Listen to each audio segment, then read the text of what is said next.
50వ వచనాన్ని మనం చదువుదాం. ఆది కాండము 24వ అధ్యాయము వచనము 50. లాబానును బెతూయేలును ఇది యెహోవా వలన కలిగిన కార్యము, మేమైతే అవునను గాని కాదని గాని చెప్పజాలము. ఎవరు మాట్లాడుతున్నారు ఇక్కడ? సందర్భాన్ని జ్ఞాపకం చేసుకుందాం. అబ్రహాము గారు తన కుమారుడైన ఇస్సాకునకు వివాహము చేయాలనుకుంటున్నాడు.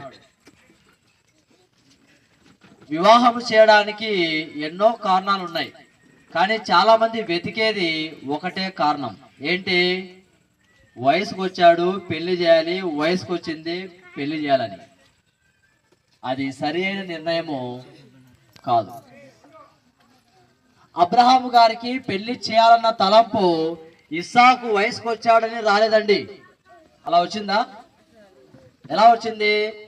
ఎందుకు తన కుమారునికి వివాహం చేయాలనుకుంటున్నాడు చెప్పండి. అబ్రహాము గారు తన కుమారుడైన ఇస్సాకునకు ఎందుకు పెళ్లి చేయాలనుకుంటున్నాడు? పెద్దవాడయ్యాడు కదా, వచ్చాయి.